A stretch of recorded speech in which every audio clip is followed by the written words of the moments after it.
Hi everyone, welcome to this video demonstration on French style rice salad.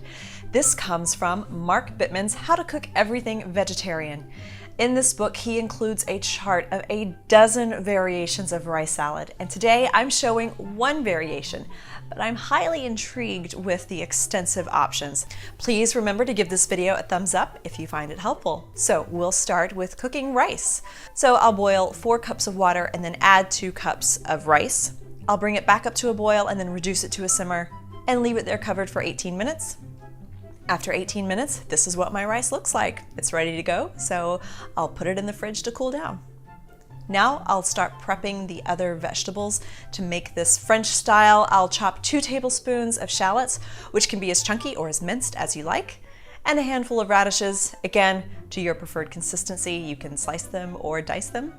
And we're also using 1 cup of chopped cooked green beans.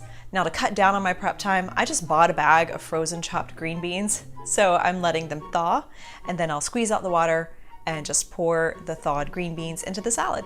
We'll also make the vinaigrette now. It's very helpful to have an immersion blender here, although you can use a regular blender.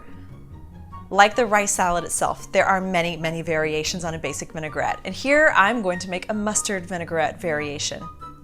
We'll emulsify together 1/2 cup of olive oil, 3 tablespoons of a good wine vinegar. Here I'm using red wine vinegar, but you should also consider white wine or sherry vinegar, and a large shallot cut into chunks. Bittman's French style variation of the salad also calls for 2 tablespoons of fresh tarragon, which is a flavor I'm not used to. Tarragon is quite sweet, so if you can find it, it may be worth trying, but if not, your vinaigrette is going to be just fine without it.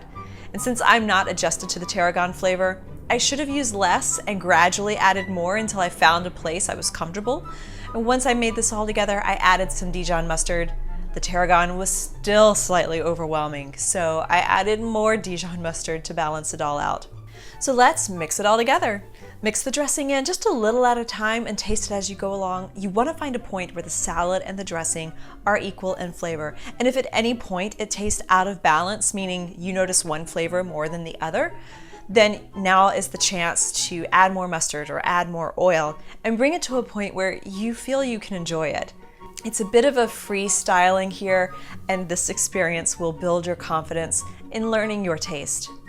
Anytime you season something to taste, especially with an unfamiliar ingredient like tarragon, start with less than a recipe calls for and taste it at each step along the way as you add a little more and more. The flavors should blend well together. There shouldn't be an overwhelmingly obvious flavor in the dish.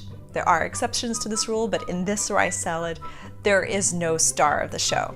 This is a clever way to sneak in extra vegetables you or your family might not normally eat.